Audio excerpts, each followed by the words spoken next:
안녕하세요. Ni hao. Soy Scott con Way of Water Arts. Very happy and excited to present to you finally episode 1 of my TaiJi series. The YouTube channel's been going pretty good. I have yet to make a single instructional video about TaiJi. I got 57 videos and I've been talking a lot about developing a standing posture, Wu-Ji posture.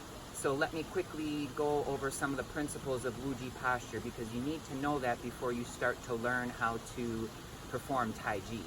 So with Wu-Ji posture here, we want to make sure we start at the feet. We try to have our weight centered in the middle of both of our feet. The weight starts out equal in both of your feet. You got your ankles soft, the knees are soft, slight bend in the hips. The tailbone is tucked.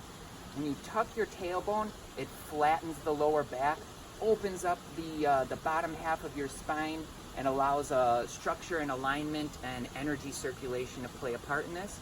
Moving up the spine, we have our spine straight up.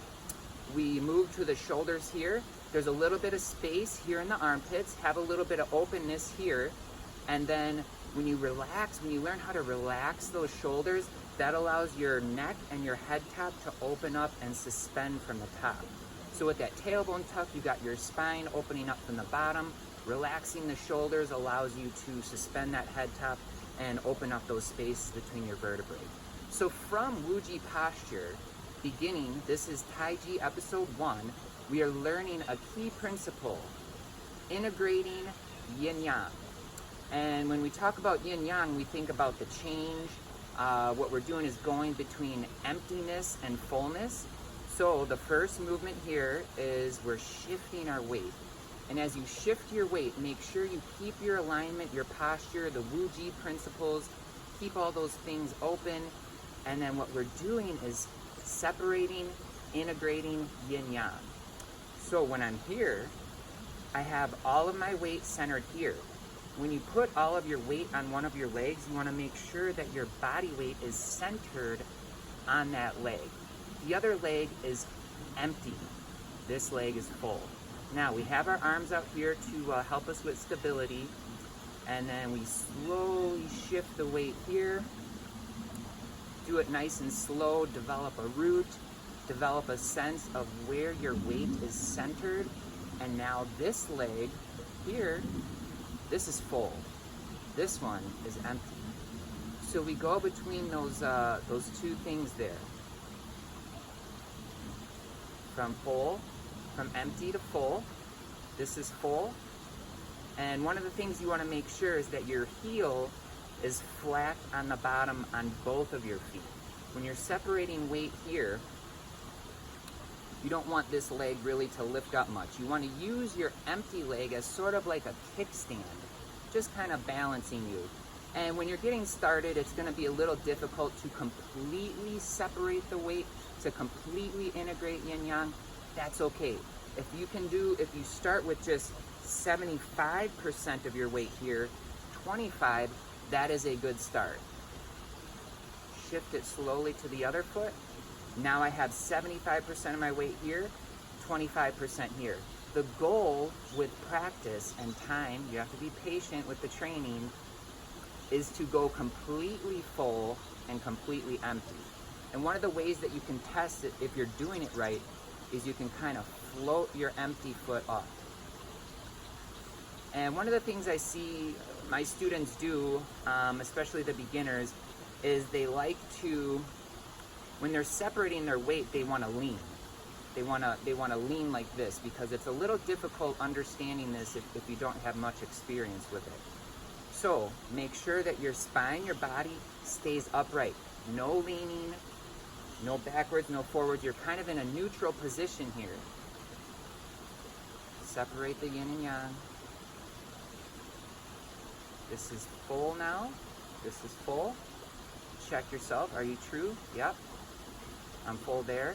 And this also helps learn balance, teaches you balance, how to center yourself, develop your root, develop that connection, feel the energy come through the ground, up through your foot, up through your leg, through the whole body.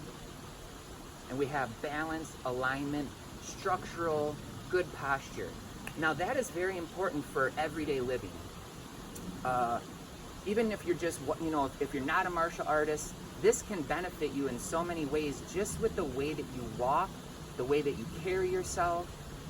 It allows you to sense within yourself when you're out of balance, when you're not centered, and that comes with practice.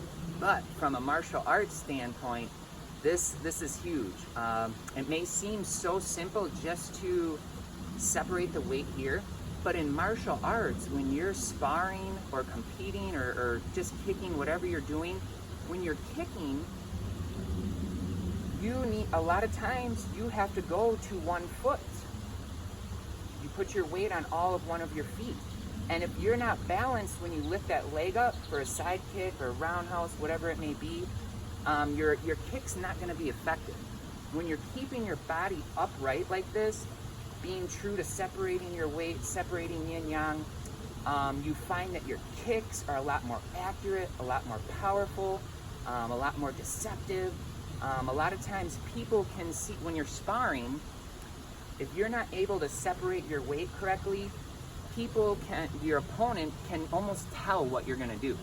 So rather than having a side kick, stepping, then side kicking, you're already telegraphing to your opponent what you're gonna do. In TaiJi principle, what I've learned is, it's just here. You shift your weight back here, and then boom, it comes out right like that. So from a martial arts standpoint, TaiJi is excellent. From an everyday activities, a daily living point, TaiJi is excellent. And the idea that TaiJi centers around change, transformation, we're changing where our weight is. The weight's here, I'm changing where the weight is. Now it's in the back foot, now I'm ready. Now I'm ready to do whatever. So I hope that helps. I'm Scott Krueger with Whitewater Arts. And please subscribe, like, share. I think I just hit 500 subscribers yesterday, so I'm so thankful for everyone's support, their love and support. You guys have been awesome. I hope these videos are helping you out. So, annyeonghaseyo.